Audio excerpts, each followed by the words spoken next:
Good morning. Today marks the beginning of New Year for various communities, and sentiment on personal front would be upbeat.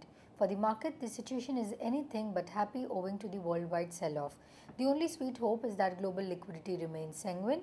The start will be flat at best. The remaining part of the session might be lackluster and choppy. A slew of bad news on Thursday erased all of the gains made on the previous session. The undercurrent remains fragile as the disappointment over the budget is still fresh in people's memory.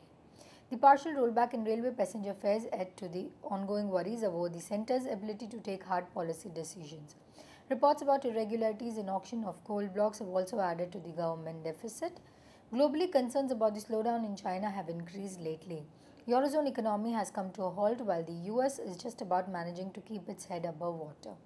Crude refuses to soften due to geopolitical tensions. Corporate earnings in the RBI policy meet will be the next big triggers for India. Till then, brace for more volatility in the narrow trading range. The Nifty breached the trading range of 5,275 to 5,450 levels on Thursday. This move has reinforced the bearish outlook for the Indian market. A move below 5,160 on the Nifty should extend the decline towards 4,950 levels.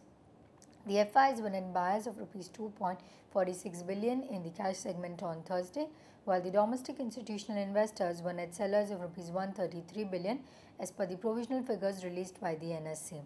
The FIs were net buyers of Rs 17.23 billion in the FNO segment on Thursday, according to the provisional NSE data.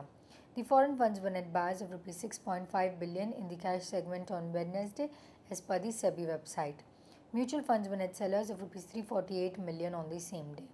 Moving on to recommendations, the technical calls for the day are: we recommend going short on Tata Steel March futures below Rs 445 with stop loss placed at Rs 458.5 and for the target price of Rs 418. We recommend going short on Cipla March futures below Rs 300 with stop loss placed at Rs 305 and for the target price of Rs 290. Our derivative strategy for the day is long Hero MotoCorp March futures above Rs 1930 for the target price of Rs 1980 and a stop loss placed at Rs 1905. Thank you. Wish you have a great day ahead.